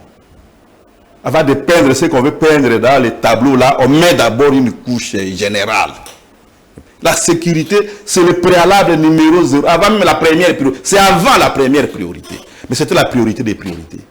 Et ce que nous avions proposé là-dedans reste toujours valable jusqu'aujourd'hui. La question c'est quoi? C'est former nos militaires, les équiper, mais aussi les motiver. Contre les M23, moi je suis frère de famille, a fait le général Jean-Lycée Baouma Ambamba, qui a donné sa vie là-bas sur les fronts de l'Est, qui avec feu Mamadou Ndala et les troupes qui les accompagnaient, leur état-major, et les dispositifs d'accompagnement que l'exécutif national, le commandant suprême de l'époque et le ministère de la Défense, le gouvernement de l'époque avaient mis à leur disposition, ils ont vaincu les M23. Il n'y a pas 36 solutions pour que les gens nous respectent, c'est de développer les capacités de nous défendre et de mettre de l'ordre chez nous. Quand nous le faisons, nous boutons l'ennemi dehors pour dire, bon, si quelqu'un est fort, qu'il revienne. Nous avons proposé ça et c'est toujours valable. Je peux vous envoyer ça, vous choisirez une émission au cours de laquelle vous allez rappeler ça parce qu'il s'agit d'un fait d'histoire. Les documents existent. Nous ne sommes pas que sensibles à la question des militaires. Nous le sommes aussi à la question des personnes déracinées, déplacées, ceux qui ont fui leurs champs, leurs boutiques, leurs maisons, leurs élevages, et qui se retrouvent dans des camps de déplacés, vivant des conditions d'une précarité extrême. Et là, plus d'une fois, nous avons organisé en faveur des populations du Nord Kivu des interventions. Une fois, nous avons amené un chèque de 300 000 $ au gouvernement de la République. C'était à l'époque des sinistrés déjà de volcans. Puis on est allé les assister avec des conteneurs de vivres et de non-vivres. Et dernièrement, en pleine campagne électorale, quand nous nous sommes retrouvés à Goma avec notre président national, on a également mobilisé des ressources pour assister les personnes déplacées. Mais curieusement, les autorités établies ont refusé, ils ont saboté cette aide. C'est ça qu'on ne peut pas comprendre. Non seulement on est sensible, mais on le démontre par les faits. On renonce à une partie des ressources qui pouvaient nous servir aussi à faire des images de campagne, tout ça, pour venir en aide à ceux qui sont dans les malheurs. Mais les autorités sur place nous ont répondu par des actes de non-assistance à personne en danger. Alors que c'est eux qui ont la première obligation d'assister ces gens. Donc, si la question de l'Est, en tout cas notre tableau est parfait. On n'a rien à se reprocher. On doit du fait qu'on continue à souffrir moralement de la souffrance de nos compatriotes. C'est Kagame qui est derrière tout ça ou pas? Bon, voyons les choses comme elles sont. Cette guerre a quelque chose à voir avec l'exploitation des ressources naturelles, avec des questions économiques. Et en matière de minerais, le Rwanda ne peut être qu'un intermédiaire. Parce que ces minéraux ne finissent pas au Rwanda. Ils traversent le Rwanda, ils sont peut-être conditionnés au Rwanda. Ils finissent quelque part auprès des multinationales. Et donc, en retour, l'intermédiaire est encadré, il est soutenu. C'est la vérité. Si sur cette question-là, je suis sur la même longueur d'onde que le gouvernement, sur le fait que c'est d'abord une guerre économique. Et je crois que des contrats qui sont signés là-bas le démontrent suffisamment. Le président de la République dit que Kagame c'est le nouveau Hitler qu'il faudrait rapidement mettre hors moi, de nuire. Moi, je n'ai pas... Vous en pensez quoi, vous moi, je n'ai pas connu Hitler. Vous savez, je n'ai pas connu Hitler, donc la comparaison, je ne vais pas entrer dedans. Kagame, c'est une personnalité qu'on peut considérer comme controversée. D'un côté, on lui reproche son côté un peu rigide. Les gens disent que au Rwanda, il n'y a pas droit de l'homme, il n'y a pas ceci, cela. Mais de l'autre côté, le Rwanda s'est construit. J'ai même lu plus d'une fois des documents qui présentaient Kigali comme la ville la plus propre de ces continents. Parce qu'il pille chez nous. Non, mais je venais de lire que Kagame, enfin le Rwanda, bon, il est symbolisé par son chef, le Rwanda gagne autour de 1 milliard de dollars dans l'exportation des minéraux. Mais nous gagnons combien? Allez voir ce qui fait de 100 milliards et nous faisons quoi de nos milliards? C'est ça aussi. Kagame travaille pour le Rwanda. Il a compris comment fonctionne la communauté internationale. Pourquoi on voulait faire la guerre au Venezuela à un moment donné? C'est à cause du pétrole. Ça fonctionne comme ça un peu partout. Aujourd'hui, nous découvrons au niveau du Sahel qu'au nord du Mali, de Burkina Faso, du Niger, il y a des ressources stratégiques qui intéressent peut-être les multinationales. Je ne parle pas des pays, des nations, de ceux qui gouvernent, mais en tout cas ceux qui sont dans le business. Okay. Ça les intéresse. Et donc, ils mettent tout en œuvre pour accéder à ces choses-là à vil prix. Ça fonctionne comme ça partout dans le monde. Il appartient à chaque nation de s'organiser pour que, en matière d'exploitation de ces ressources, ses propres lois soient respectées par ceux qui viennent travailler là-bas, investir ou acheter. Les M23 se congolisent, hein? Les rangs grossissent. Les années en date, c'est proche de Bemba, Jean-Jacques Mamba. Demain, ça peut être les gens d'ensemble aussi. Hein? Bon, je ne souhaite pas qu'il y ait quelqu'un ici d'ensemble parce que ça risque d'être d'être considéré comme la plus grande catastrophe nationale au pays. Les M23 ne s'est jamais défini comme une organisation étrangère. Ne l'oublions pas. Okay. Il s'est toujours défini comme une organisation congolaise. Il avait signé des accords avec des autorités de ces pays, notamment dans les cadres de pouvoir passé, en tant qu'organisation rebelle congolaise. Okay. Et quand il a été chassé du Nord Kivu, ces gens sont allés en Ouganda et au Rwanda, ils y ont vécu comme des réfugiés congolais, comme M23, cherchant toujours à revenir sous une forme ou une autre. Ce qu'on y ajoute, c'est que, opérant à la frontière des pays qui sont visiblement hostiles, avec lesquels nous ne sommes pas en bonne intelligence, on considère qu'ils ont des appuis logistiques, des appuis en termes d'encadrement, des appuis en armes et en munitions. Ce serait la meilleure façon de présenter les choses. On dit qu'ils sont aidés par l'armée rwandaise, ils sont aidés par l'armée ougandaise ou quoi. Mais en réalité, eux-mêmes se définissent comme une organisation congolaise. La preuve en est qu'aujourd'hui, même dans les communications officielles de notre pays, quand je lis, on parle de la coalition M23 plus force de défense du Rwanda. Hein? Donc la communication des officiels de notre pays. Mais à partir du moment où ils ne fusionnent pas la chose, donc ils acceptent le principe que les M23, c'est une organisation des Congolais, qui sont peut-être manipulés, appuyés, encadrés, soutenus par un pays étranger. Voilà. Donc on ne peut pas dire que les M23 se congolisent, non. Nous sommes en train de chuter. Oui. Je vais revenir à l'informateur. Si je vous avais chuté aux élections, et vous et votre président, vous expliquez ça comment? Je sais que vous avez battu à plate couture, 73% au niveau national. Et vous, au niveau de Kisangani, député, ancien questeur, cette fois-ci, Kisangani vous a vomi Oui, on peut dire les choses comme ça, au vu... Qu'est-ce qui s'est passé? Au vu des résultats qui ont été proclamés. Je l'ai dit à un moment donné, la CENI a reçu les compétences constitutionnelles d'organiser les élections dans notre pays et de les sanctionner par la publication des résultats provisoires. Il s'agit d'une compétence constitutionnelle à elle reconnue.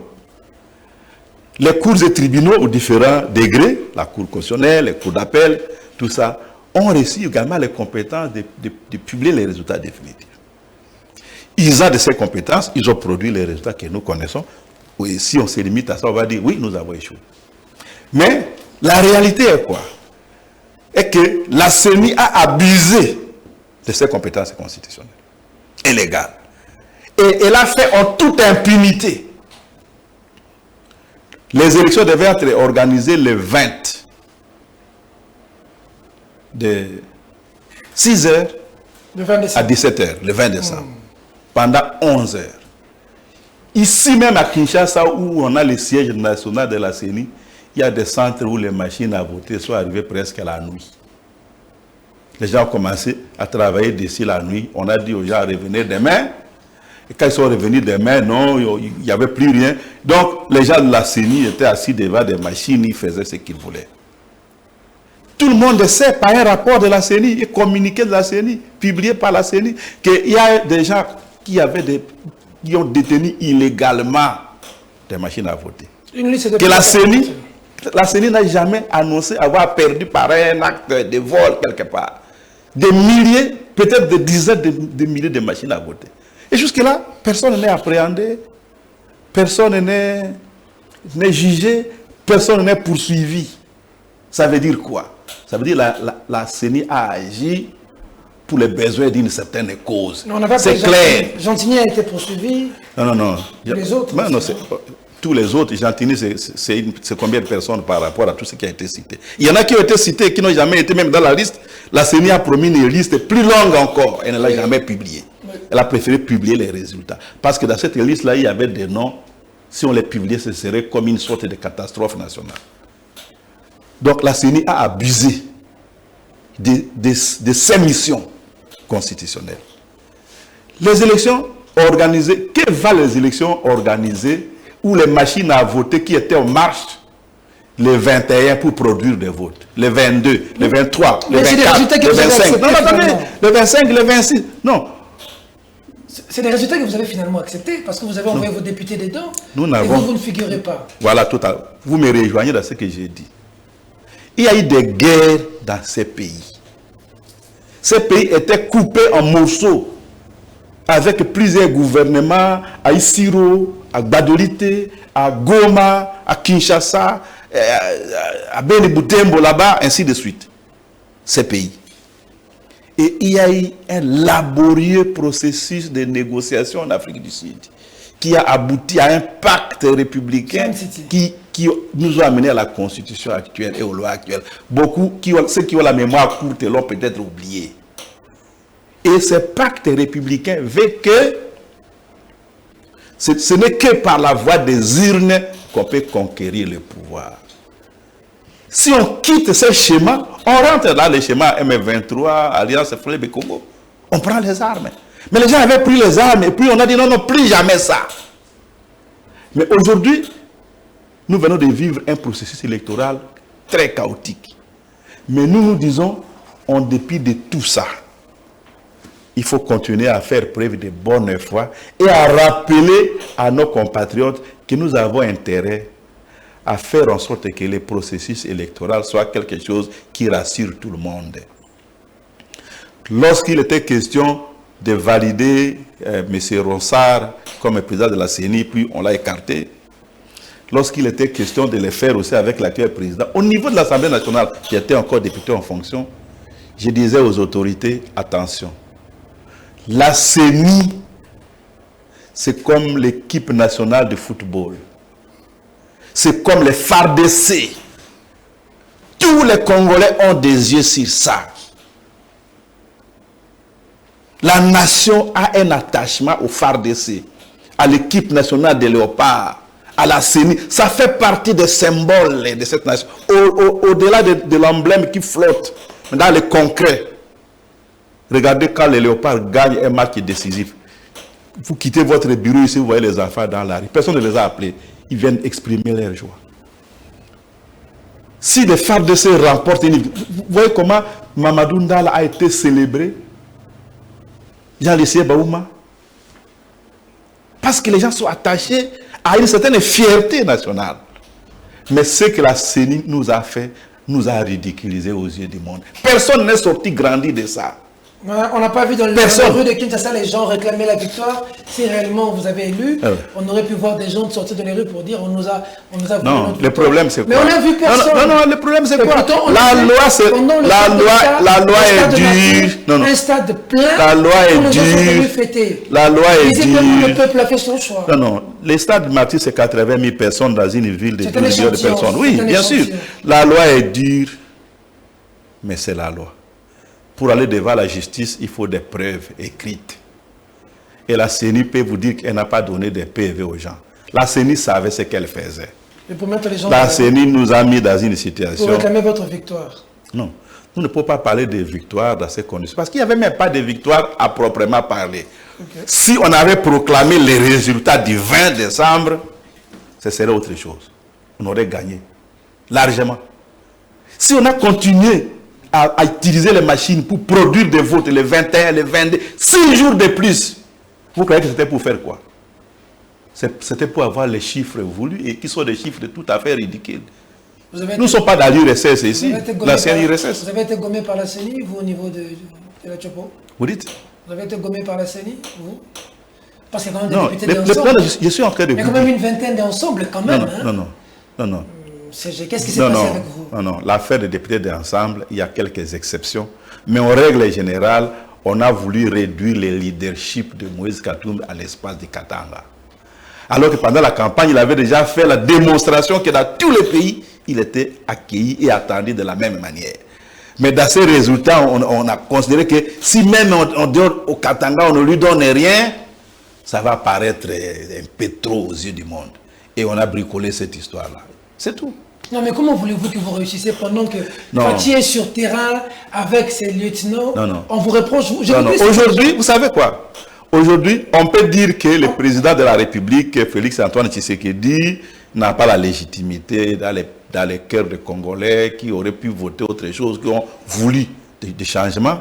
Mais aujourd'hui, c'est le président de la République, légalement établi. C'est le chef de l'État au regard de la loi de notre pays et des institutions qui avaient la compétence d'organiser, de proclamer les résultats. Ce dossier-là est clos. Très bien. Il reste que, j'ai suivi dernièrement les représentants légaux de l'Église du Christ au Congo, dont les communautés peuvent avoir plus de 30% de la population de ces pays. Le révérend docteur André Bokondo Abolikabe insistait, parce qu'il avait déjà dit ça avant, auprès du chef de l'État, pour dire qu'il faut organiser un dialogue interne pour résoudre les problèmes de gouvernance de notre pays, même les problèmes sécuritaires. Si les Congolais ont le sentiment que, par le processus démocratique tel que voulu par la Constitution, ils ne peuvent plus s'exprimer, comme le procureur veut le faire taire les gens par la force, que les Congolais ne peuvent plus s'exprimer ici, que leur vote ne peut plus être respecté ici. Si les Congolais ont ce sentiment-là, beaucoup vont recourir à d'autres voies. Ils vont aller chercher par où est passé Mamba, par où est passé, ainsi de suite. Et ça, nous ensemble, on ne veut pas de ça. Vous êtes prêts pour un dialogue? On ne veut pas de ça. Vous, ensemble, vous êtes prêts pour un dialogue avec Félix Tshisekedi? Ça dépend de ce qu'on appelle le dialogue. Si c'est pour résoudre, oui, si c'est pour résoudre les problèmes du pays et rétablir la confiance des Congolais entre eux, on ne peut pas se dérober. Pour entrer au gouvernement, vous serez prêt? Non. Le gouvernement, c'est une autre affaire. Aujourd'hui, le processus... Non, aujourd'hui, les différentes étapes de gouvernance de notre pays, telles que voulues par le processus électoral, sont en marche. Aucun parti politique n'a gagné la majorité absolue. Et le président de la République a nommé une personnalité, il a chargé d'une mission d'information. Sa mission constitutionnelle consiste à identifier une coalition majoritaire capable de gouverner le pays. Nous sommes réunis à Lubumbashi. Nous avons dit, nous choisissons la voie de l'opposition républicaine. Ça veut dire quoi? Ça veut dire nous allons représenter ceux qui ne sont pas d'accord avec le gouvernement qui sera ici de cette majorité parlementaire et les programmes qu'il va mettre en place et les actions qu'il va mettre. Nous ne sommes pas d'accord avec cette approche-là de gouvernance de notre pays. C'est ça l'opposition républicaine. L'opposition républicaine, ça veut dire que nous allons essayer d'être un contrepoids sur les questions d'importance nationale, faire entendre un autre son de cloche dans la légalité. Peut-être obtenir qu'il y ait des compromis qui rassurent tous les Congolais. C'est ça l'opposition républicaine. Nous allons également continuer à nous employer à construire une alternative, à proposer au peuple congolais pour dire qu'il n'y a pas que cette façon de faire pour que ce pays se reconstruise et se développe. Voilà ce que nous avons choisi de faire.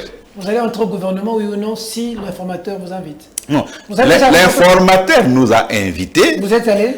Et nous ne sommes pas allés. Pourquoi? Parce que l'informateur a comme mission d'identifier ceux qui sont intéressés à entrer au gouvernement.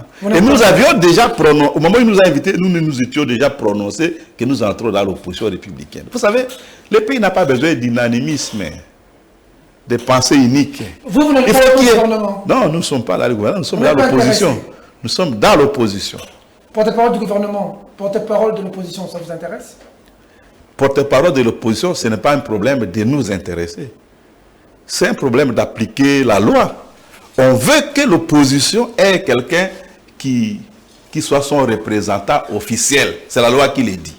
Et donc, par le fait que nous sommes dans l'opposition, le jour où le président de l'Assemblée nationale et du Sénat convoque les élus qui sont à l'Assemblée nationale et ceux qui seront au Sénat, dans le cadre de la nouvelle législature, pour élire, pour choisir le porte-parole de l'opposition, nos élus répondront présents à ces rendez-vous et on verra ce que ça va donner. S'il y a un consensus sur notre président, tant mieux.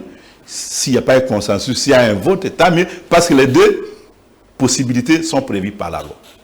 Nous sommes en train de chuter dans cette émission. Est-ce facile d'être secrétaire général de Ensemble? Non, il n'est jamais facile de jouer un rôle dans une grande organisation. De jouer un rôle en première ligne dans une grande organisation. N'oubliez pas que notre parti, ce n'est pas un parti tout à fait comme les autres. Elle n'est pas le fait de l'initiative de quelques personnes qui se sont mis ensemble. Nous avons plus de 900... Nous sommes allés aux élections alors que le tableau indiquait 913 partis dans ce pays. Notre parti est né de la volonté des leaders politiques avérés qui avaient des organisations ayant pignon sur rue, qui avaient un certain leadership dans le pays, de fédérer leurs efforts, de constituer une grande organisation de masse et de mettre devant un leader qui a les qualités voulues pour conduire les destinées de ces pays vers des lendemains meilleurs. Et ce parti-là est présent dans tous les territoires de ces pays. Ce parti-là compte des millions de membres. Je parle bien des millions. Retenus, inventoriés, recensés. Ou qui sont où? Faites un appel qu'on voit les millions dans les rues. Dans les bureaux, dans les papiers où il existe, ces gens, ils sont. Vous croyez que l'unique possibilité pour un parti politique de s'exprimer, c'est d'aller dans la rue?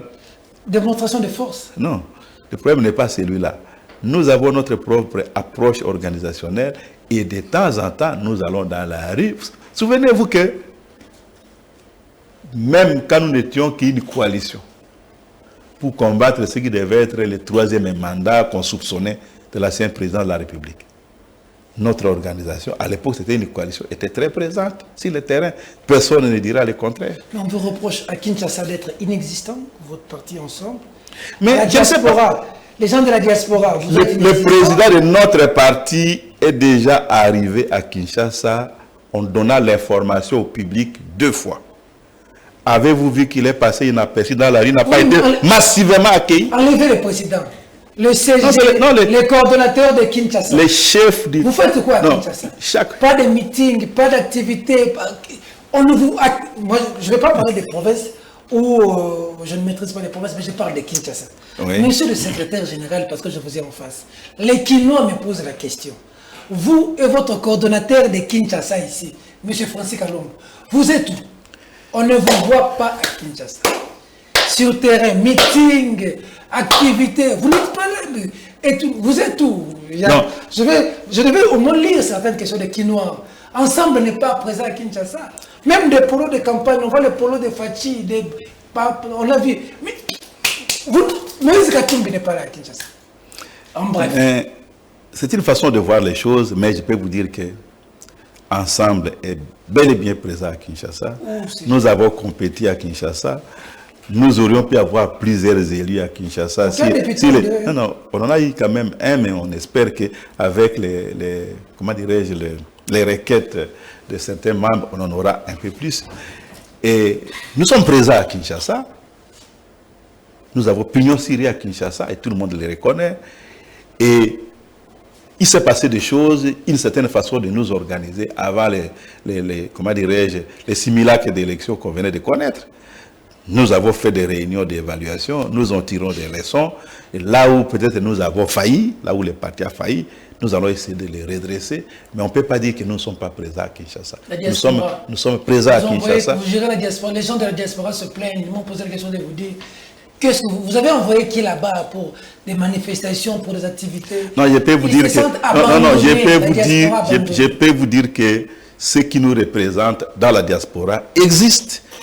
Et nous avons un secrétaire national en charge des Congolais de l'étranger. Et pendant la campagne, cette diaspora, en tout cas celle d'ensemble, s'est mobilisée. Elle a même envoyé une enveloppe pour soutenir la campagne du président de la République.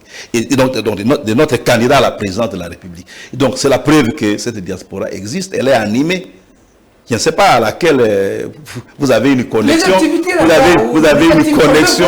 Je ne sais pas à laquelle vous avez une connexion, mais celle qui relève d'ensemble existe bel et bien dans un certain nombre de pays où nous avons déjà désigné des responsables. Le parti fait quoi aujourd'hui pour Moukébaye et surtout pour Salomon Kalondadela sur le lit d'un hôpital? Encore une fois de plus, à toutes les démarches par rapport à la question de la libération de Salomon Kalonda ne sont pas sur la place publique, ne sont pas dans la rue. Ce que nous devrions faire en termes de communication, en termes de ceci, nous l'avons fait. Nous allons continuer à le faire. Mais nous considérons que dans cette histoire, en tout cas, il s'agit des prisonniers politiques. Et les autorités de ces pays savent pourquoi ils sont en train de torturer des innocents. Ils savent. Mais nous considérons que ils finiront par entendre raison pour libérer ces fils de la République, pour qu'ils regagnent leur famille et qu'ils regagnent leurs activités. Leur place n'est pas derrière les barreaux. Qu'est-ce qui vous a poussé à lever l'option d'envoyer vos députés à l'Assemblée nationale? Vous vous attendiez à une décrispation de la situation, que vous avez été déçus? Nous sommes toujours pour l'apaisement, la sérénité, la décrispation. Nous sommes pour la paix et la justice. Nos candidats se sont présentés devant les électeurs. Ils ont été élus. Beaucoup ont été élus. Mais les conditions d'organisation de ces élections par la CENI ont voulu que nous n'ayons que ces quelques rescapés là. Mais par respect pour les électeurs, qui doivent quand même avoir des gens correctement élus à l'Assemblée nationale. Nous avons autorisé qu'ils y aillent. Vous conviendrez avec moi que les nôtres n'avaient pas de machine à voter. D'accord. Même les deux qu'on a mis sur la liste de 82, on ne leur a pas reproché d'avoir des machines à voter. On a mis sur leur nom des accusations farfelues, tout simplement pour qu'on dise que non, tout ce qu'on a accusé n'était pas du pouvoir. Il fallait aussi mettre ensemble là-dedans. C'est tout. Mais réalisez la communication qui les accuse. Vous verrez qu'ils n'étaient pas mêlés à quoi que ce soit en termes de possession des machines à voter ou c'est pas moi, actes frauduleux. Voilà. Je vais vous laisser suivre une vidéo parce que nous sommes à la fin. J'ai lancé que nous vous recevions et on a eu des questions, des éléments, des vidéos. Une seule, de la dame qui qui a beaucoup insisté, qui parle ensemble, hein, qui n'est pas très gentil avec vous, les partis et les autorités, et qui a insisté et qui dit que tu as une tribune, que le CG voit cette vidéo, que le CG réponde à cette vidéo à la télévision. Vous allez suivre la vidéo. On va se retrouver tout juste après pour atterrir dans cette émission. Retour son, à tout à l'heure.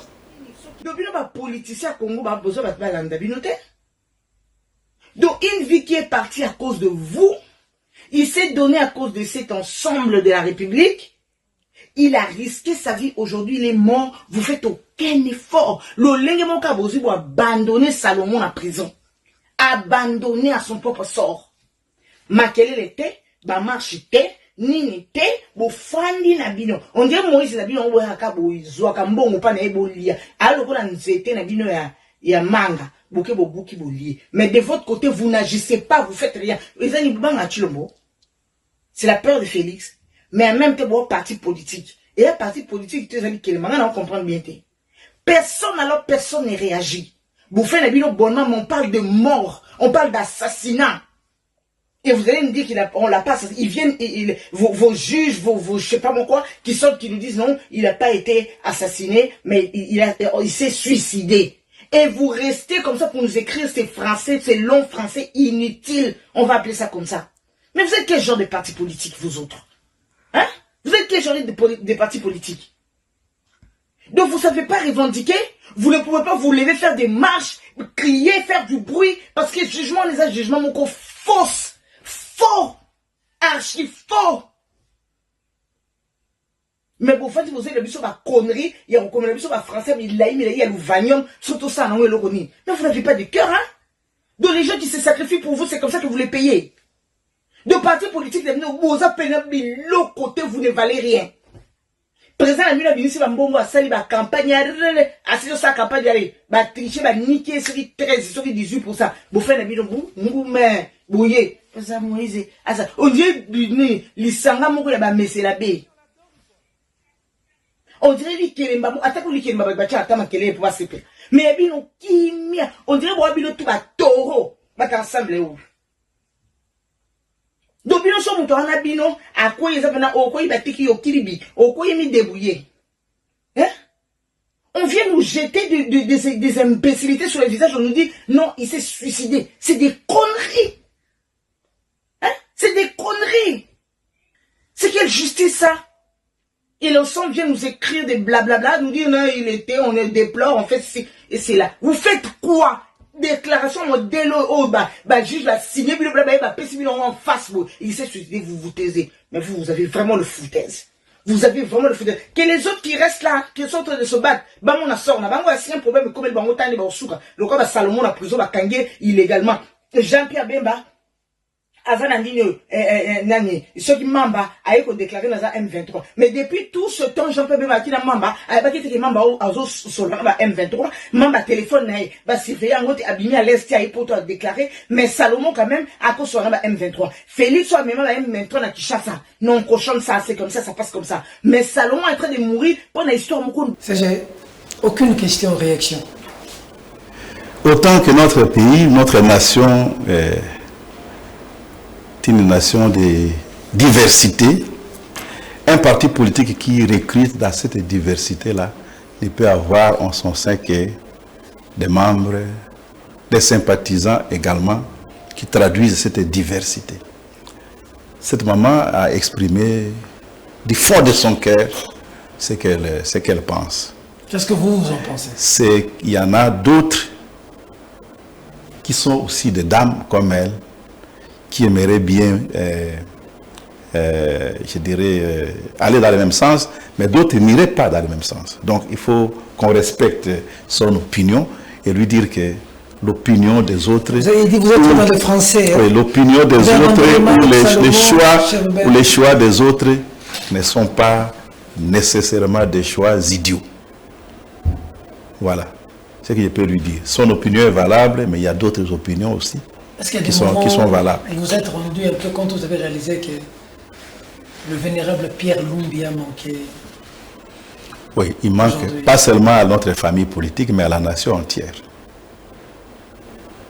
C'était une immense perte, pas seulement pour notre famille politique, pas seulement pour le chef de notre famille politique, qui est le président Moïse Katumbi, mais c'est une perte immense pour la nation entière. Même ceux qui ne sont pas de notre famille politique sont convaincus que ces messieurs vivants, beaucoup de choses se seraient passées autrement. C'était un homme d'exception. Il faut bien les reconnaître. L'incarcération de Salomon a joué aussi pour beaucoup son absence. Il a manqué. L'incarcération est l'effet de ceux qui l'ont orchestré. Il y a dans la démarche qui a amené Salomon en prison, qui le mettait en prison, quelque chose de rationnellement inexplicable. Parce qu'on a déjà on sait qu'il n'a rien fait. On les mettait là-bas pour des raisons qu'eux seuls connaissent. La même chose pour Moukeba. Et qu'est-ce qu'il fait en prison? Sa place n'est pas là-bas. Vous savez, dès lors que ces pouvoirs voulaient rempiler, les chefs d'État voulaient renouveler son bail, ou ceux qui l'accompagnent voulaient que ce bail soit renouvelé par tous les moyens. Ils ont eu recours à des voies aussi dictatoriales, à des mesures d'exception. Le président lui-même a dit que quand il veut atteindre un objectif, il se fiche même des droits de l'homme. Il a dit de sa propre bouche. Dès lors qu'il estime que vous représentez un danger pour le pays, moi je suppose qu'il voulait dire que vous représentez un danger pour lui. Alors même les droits de l'homme, tout ça, on peut dire ce qu'on veut, il n'en a cure. Il a dit ça sur la place publique. Voilà. Et donc, ça veut dire quoi?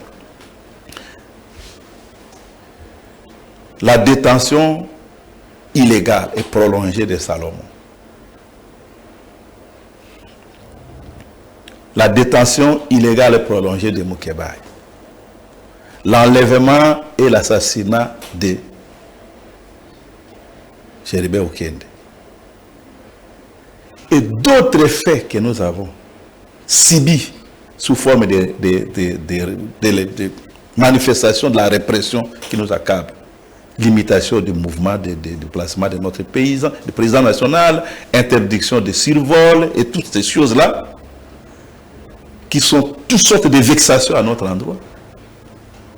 Des agressions, les saccages de nos sièges. Tout ça alimente en nous aussi un sentiment de révolte. Mais une révolte, pour être efficace, doit être une révolte structurée. Et nous ne cachons pas que nous avons en nous un sentiment de révolte, même si nous n'avons choisi de nous exprimer que dans le cadre de la légalité républicaine et de l'opposition républicaine que nous avons choisi de mener. Ça ne veut pas dire que nous nous réjouissons de ce que nous subissons. Nous ne sommes pas contents de ce que nous subissons. Très bien. Le sentiment de révolte est réel en nous, mais nous disons notre révolte doit se faire avec la maîtrise de nos émotions. Tu sais qui a dit que vous avez soutenu hier, rassemblement, avec qui vous êtes battu, côté de Pierre Lumbi et les autres. Parce que vous voyez Tshisekedi aujourd'hui, déçu ou émerveillé? Émerveillé, certainement pas, parce que je vous ai parlé des conditions dans lesquelles vivent nos populations. Circuler dans la ville de Kinshasa. Il y a des endroits où vous allez vous poser la question de savoir qu'est-ce que ces gens ont commis comme crime pour mériter de vivre dans une telle insalubrité. Je ne veux pas rentrer dans la préhistoire. On a combattu ensemble, on a décidé d'être ensemble depuis Genval et tout ça. Ce n'est pas ça. Le président Tshisekedi est arrivé au pouvoir en 2018 dans les conditions qu'on connaît. Notre président a été mis en congé. Nous tous, nous sommes entrés dans la danse derrière ce qui devait être un candidat commun. Puis il y a eu des incidents. Mais à un moment donné de la gestion du pays par le président Tshisekedi, il a senti que la coalition qu'il conduisait ne fonctionnait pas. Il nous a tendu la main. il a tendu la main à ce qui lui-même considérait comme des postes significatifs sur la place politique dans notre pays. Nous sommes allés lui prêter main forte dans l'intérêt de la nation, avec des propositions concrètes. Je vous ai dit que pour les besoins de la Cour, je vais vous renvoyer ces propositions pour que vous puissiez voir qu'est-ce qu'on lui proposait à l'époque. Nous sommes allés avec ça. Nous n'avons pas été entendus, même si nous avons été intégrés. En fait, on a été intégrés un peu comme la cinquième roue de la voiture. Et quand nous nous sommes rendus compte que les choses ne menaient pas dans la bonne direction, nous avons pris congé. Nous avons laissé le président Tshisekedi assumer ses méthodes, assumer sa gouvernance et assumer sa façon de regarder les affaires de son propre pays. Et nous avons vu à l'occasion des élections qui venaient d'être organisées que beaucoup de ces partisans se sont comportés comme s'ils étaient dans un pays ennemi. On ne fait pas à son pays ce que la CENI de Kadima et d'autres acteurs de l'Union sacrée ont fait. Nous les regrettons amèrement, mais ils restent nos compatriotes. Nous appartenons à la même nation. Nous voulons que cette nation se construise digne. Nous voulons que cette nation se construise unie au moment et où nous prospère. parlons, votre président a été... On a menacé de l'arrêter au niveau de Kachoboué, encerclé. Aujourd'hui, pas de jet de survol. Lorsqu'il demande le jet, on refuse. Il est allé en Côte d'Ivoire avec un régulier. Même l'équipe de Mazembe, le jet interdit. Qu'est-ce que vous pensez de toute cette situation? Le calvaire continue pour ensemble. Oui, mais ces calvaires-là, est-ce que ces calvaires-là, ces méthodes cavalières-là, cette persécution-là, est-ce que ça grandit la RDC et les institutions de la République? Est-ce que ça honore le président de la RDC? Est-ce que ça honore la justice de la RDC? Est-ce que ça honore le gouvernement de la RDC? Certainement pas. Ça donne de nous l'image d'une république bananière. Et ça, c'est triste pour nous.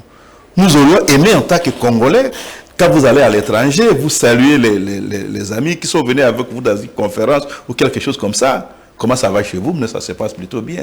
Ah oui, nous en avons des échos. Aujourd'hui, quand vous êtes à l'étranger, vous saluez quelqu'un qui vous connaît. La première chose, vous venez de quel pays s'il ne vous connaît pas? Même s'il vous connaît ou s'il ne vous connaît pas, il finira par vous poser une question. Mais qu'est-ce qui ne va pas chez vous?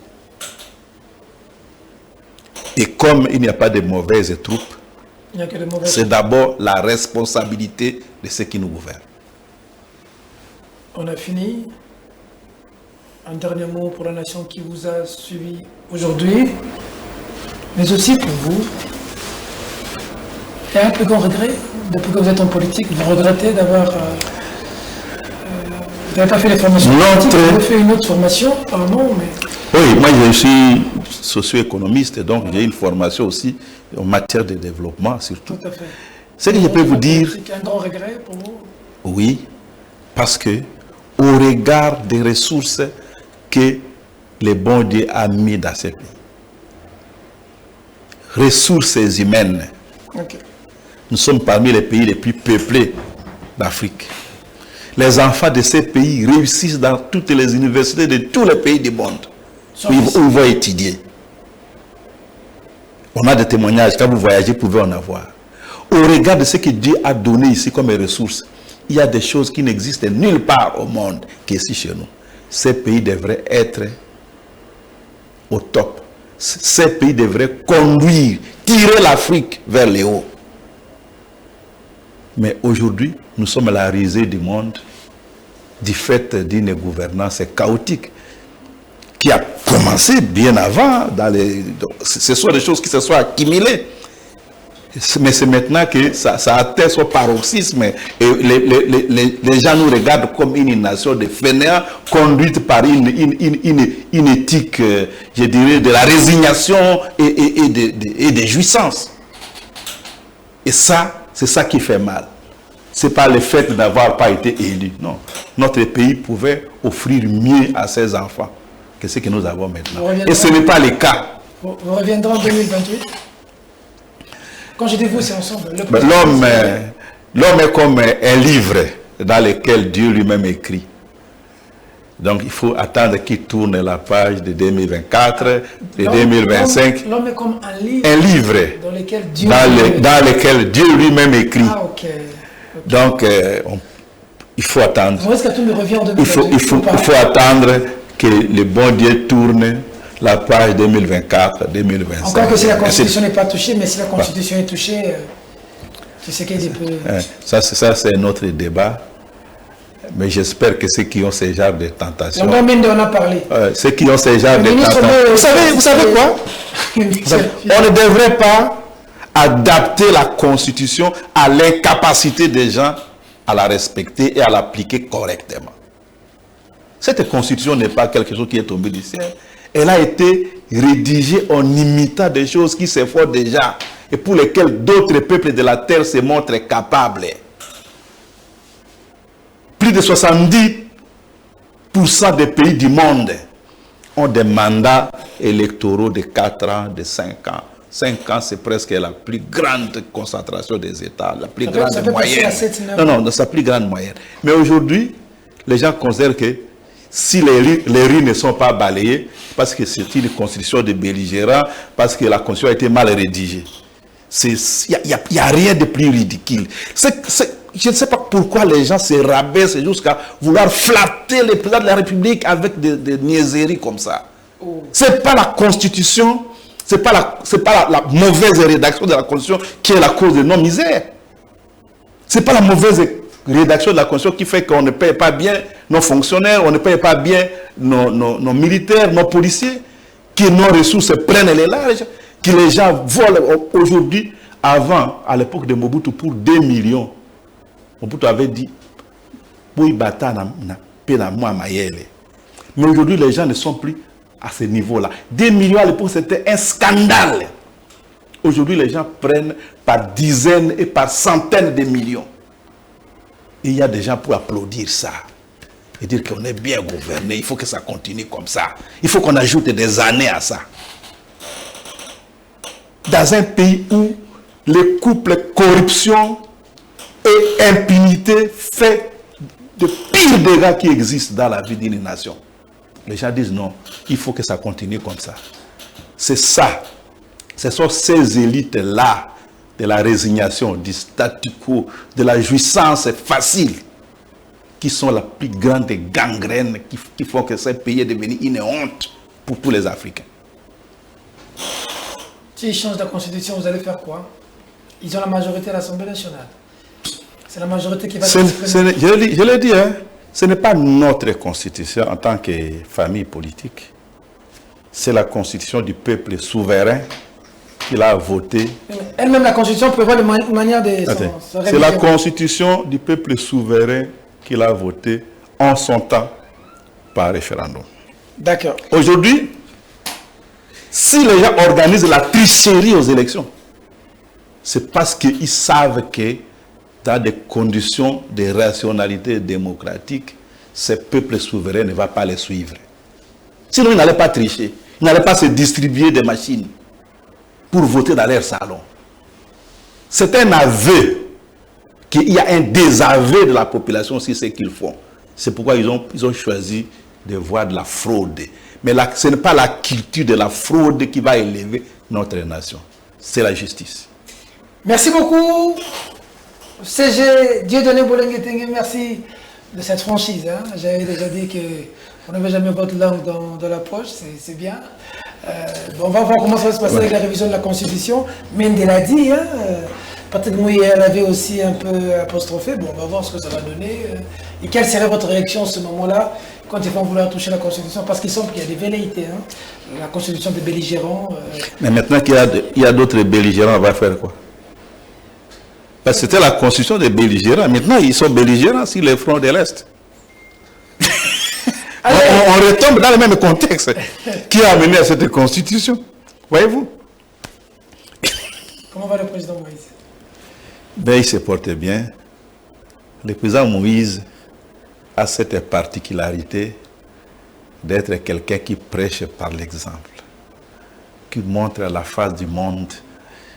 J'étais à Lubumbashi dernièrement, il m'a fait rencontrer des gens qui étaient venus aider avec une certaine expertise faut qu'on commence à produire du fromage dans sa ferme. Dans ses fermes. Maintenant, ces choses sont faites. Donc, c'est quelqu'un... Vous avez déjà montré ça, c'était un projet. Oui, il m'avait fait rencontrer. J'ai rencontré au hasard de nos échanges des personnes qui étaient venues avec l'expertise, expliquer comment ça fait et apprendre aux gens qui travaillent avec lui à la ferme. Maintenant, ces choses faites. Donc, je vous dis, lui, c'est du concret. C'est quelqu'un qui montre par A plus B que ces pays peut nourrir ses enfants. Il n'est pas dans les blablabla. Et ça, le monde entier le sait. Tout le monde le sait. Vous savez, le président Moïse, quand on l'a rencontré, on l'a approché, on a vu ce qu'il fait au quotidien, on se retrouve comme à une bifurcation qui vous offre deux voies. La voie de l'admiration ou la voie de la jalousie. Et ceux qui lui en veulent sont d'abord des gens qui sont jaloux de ce dont il est capable. C'est ça la réalité. Alors le Congolais devait lui donner plus de 50% au lieu de donner 73%. On n'a pas donné l'occasion aux Congolais de choisir librement. Le monde entier le sait. Je vous l'ai dit tout à l'heure. Quand on fraude, c'est quand on n'est pas sûr. C'est comme à l'école. Est-ce que quelqu'un qui a bien maîtrisé sa leçon peut tricher à l'examen? C'est aussi simple que ça. Nous avons été élèves, étudiants. Quand vous avez bien maîtrisé la matière, est-ce que vous allez tricher à l'examen? Vous allez prendre le risque de tricher? Non. Ne triche que... Ne triche que celui qui est sûr que par la normale, je vais échouer lamentablement. Okay. Donc, la fraude corrompt tout. Et ce que nous avons vécu comme fraude, mais tout le monde sait ce qui s'est passé. Ça aurait été différent si c'est Moïse Katumbi qui était président pour la vie du Congolais. C'est 5 ans. Naturellement. Moïse a déjà été gouverneur, et même ceux qui les vilipendent aujourd'hui, à l'époque, il avait été reconnu unanimement comme le meilleur de ces pays. Les gens ont peut-être la mémoire courte. Il avait montré qu'il est capable, il est digne de confiance dans sa façon de gérer les biens publics. Il aurait fait ça à l'échelle du pays et les Congolais allaient s'émerveiller de ce qu'ils allaient être capables de faire. Parce qu'il allait mettre les Congolais au travail. Ce n'est pas lui qui allait faire le travail à la place de tout le monde. Aujourd'hui, là où je ne suis pas d'accord avec le président Félix Tshisekedi, c'est qu'il veut sous-traiter tout. Oh. Les Congolais, oui, on sous-traite la sécurité aujourd'hui. Et on sous-traite déjà, on commençait déjà à le faire avant, on sous-traite les infrastructures. Et maintenant, on va commencer à sous-traiter même le nettoyage de nos villes. Balayer, nous ne sommes pas capables de ça. Nettoyer chez nous. On va chercher des étrangers, des Turcs, qui sont capables de nettoyer. Pour balayer. Pour balayer. Donc, qu'est-ce qui reste? Les Congolais. C'est exagérer les effectifs dans l'administration publique et dans les services de l'État. Tous les services de l'État explosent sous des effectifs des gens qui veulent être fonctionnaires. Bon, je l'ai numéro matricule. Très bien. Donc, alors, on vous inscrit sur des listes, vous allez recevoir quelque chose là-bas, vous allez vous débrouiller pour avoir un peu de corruption. Et c'est ça la culture. Le reste, l'essentiel, non, les étrangers vont faire. C'est génial. Merci, CG. Sinon, cette émission ne prendra jamais fin. Merci, c'est moi qui vous remercie. Ça faisait longtemps que j'ai été ici. Mais on a largement débordé, la réalisation nous a laissé déborder, parce que c'est difficile de finir avec vous. Mais j'espère que vous avez vidé votre carquois. J'espère que je n'ai pas incommodé ou exagéré auprès de vos téléspectateurs. Tout dépendra de l'appréciation du procureur qui va vous suivre religieusement. Ce que moi j'ai dit à propos du procureur, je l'ai dit de bonne foi. C'est notre procureur. Oui, c'est notre procureur. C'est notre justice. Je l'ai dit de bonne foi en tant que citoyen consciencieux et responsable. Conformément aux lois de la République dans un État qui se dit démocratique. Et le procureur doit mettre de l'eau dans son vin parce que il ne suffit prononcer ou publier un rapport dans le respect de la loi et l'accompagner des menaces sur qui serait tenté de les commenter dans le sens contraire. Ça n'est pas démocratique. Je le lui dis en frère, en patriote, en compatriote, de bonne foi, dans l'intérêt de la République. Lui, il veut seulement qu'on évite les faux bruits, hein? Surtout vous les politiciens. Je n'ai pas fait de faux bruits, je lui ai dit en quoi les gens n'ont pas eu confiance. Les éléments d'opacité n'entraînent pas la confiance, ils entraînent des suspicions. Voilà. C'est ce que je lui ai dit. Merci beaucoup pour son édifice. Le Congo a besoin de la participation de nous tous. Nous finissons cette émission pour faire plaisir au secrétaire général d'Ensemble avec les images de Kashogbe dont vous avez parlé. Des fromages, hein? Vous avez parlé des fromages, hein? Oui. Effectivement, c'est effectif aujourd'hui. Des images qui vont certainement vous faire plaisir, vous et votre président. Et au plaisir de vous recevoir prochainement pour encore décortiquer des questions essentielles de la République. Et merci à vous, fidèles téléspectateurs. Vous avez été très nombreux à Kinshasa, à Lubumbashi, à Kashogbe d'ailleurs. Vous nous suivez beaucoup. En Zambie aussi, hein, en Afrique du Sud. À tous nos compatriotes qui nous ont écrit de l'Afrique du Sud, de Paris, de Belgique, du Canada. Voilà, on a passé la vidéo. Il y a eu 5 vidéos. Nous en avons passé une. On n'a pas pu passer les 5 vidéos. Le CG a pris tous les temps. Mais bon, si besoin en est, on verra après 3, 4, 5, 6 mois. Il pourra peut-être revenir pour encore réagir. Allez, merci à l'équipe technique et surtout à vous. Soyez positifs. Soyez toujours debout quoi qu'il arrive. Parce que c'est Dieu qui est au contrôle de l'avenir de chaque individu sur la terre des hommes. N'oubliez jamais, vanité de vanité, tout est vanité. De la même manière que nous sommes venus sur la terre des hommes, c'est de la même manière que nous partirons avec rien. Peu importe les millions engrangés sur cette terre. Mesdames, Mesdemoiselles et Messieurs, cette émission est terminée avec cette vidéo de Kashogbe où désormais on produit du fromage de Goma. Je pense que c'est la ferme Thierry. À la prochaine. Merci CG. C'est moi qui vous remercie. Merci beaucoup CG.